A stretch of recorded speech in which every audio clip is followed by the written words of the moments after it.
ولقد آتينا لقمان الحكمة أن اشكر لله ومن يشكر فإنما يشكر لنفسه ومن كفر فإن الله غني حميد.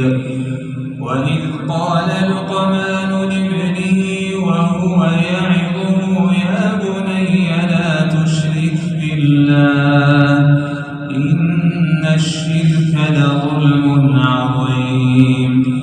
ووصينا الإنسان بوالديه حملته أمه وهنا على وهن وفصاله في عامين أن اشكر لي ولوالديك إلي المصير.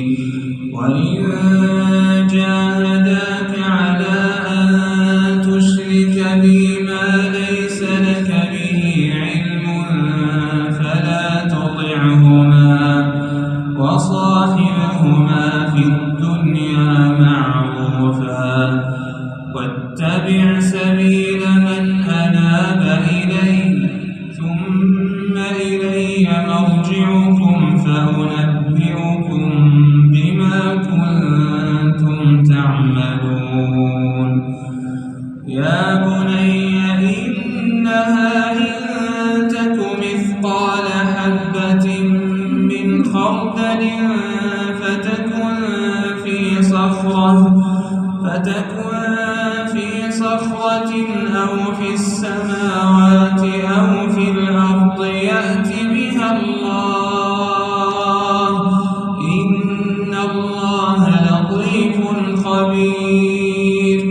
يا بني أقم الصلاة وأمر بالمعروف وانه عن المنكر واصبر على ما أصابك إن ذلك من عزم الأمور. ولا تصعر خدك للناس ولا تمش في الأرض مرحا إن الله لا يحب كل مختال فخور. وقصد في مشيك واغضض من صوتك إن أنكر الأصوات لصوت الحمير. ألم تروا أن الله سخر لكم ما في السماوات وما في الأرض وأسبغ عليكم نعمه ظاهرة وباطنة ومن الناس من يجادل في الله بغير علم ولا هدى ولا كتاب منير. وإذا قيل لهم اتبعوا ما أنزل الله قالوا بل نتبع ما وجدنا عليه آباءنا أولو كان الشيطان يدعوهم إلى عذاب السعير. ومن يسلم وجهه إلى الله وهو محسن فقد استمسك بالعروة الوثقى وإلى الله عاقبة الأمور. ومن كفر فلا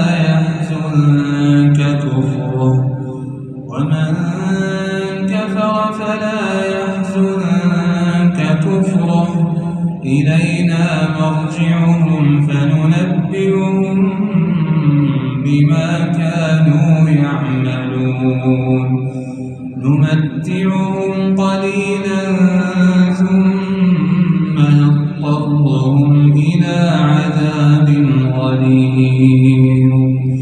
ولئن سألتهم من خلق السماوات والأرض ليقولن الله قل الحمد لله بل أكثر ولله ملك السماوات والأرض إن الله